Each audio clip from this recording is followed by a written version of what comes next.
করেছেন ঢাবির এই মেধাবী শিক্ষার্থী।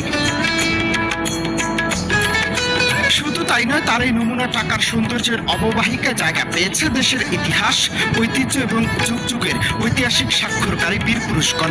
তার তৈরি ভাইরাল নমুনা টাকার নোটটি সামাজিক যোগাযোগ মাধ্যমে পোস্ট করে সাদ লিখেছেন, বাংলাদেশ ব্যাংকের নতুন 50 টাকার ইউরোপীয় স্টাইলে ডিজাইন করলাম নমুনা ব্যাংক নোট। জয়নুল আবেদিনের সংগ্রাম ছবিটি লম্বা বলে টাকার ডিজাইনার ঠিকমতো বসাতে পারেনি এবং খুব কম রেজুলেশনের ছবি ব্যবহার করেছে।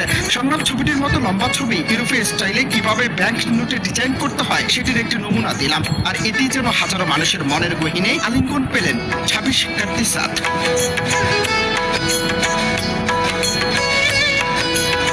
অনন্ত হাসান মাসুদ, বাংলা টিভি, ঢাকা।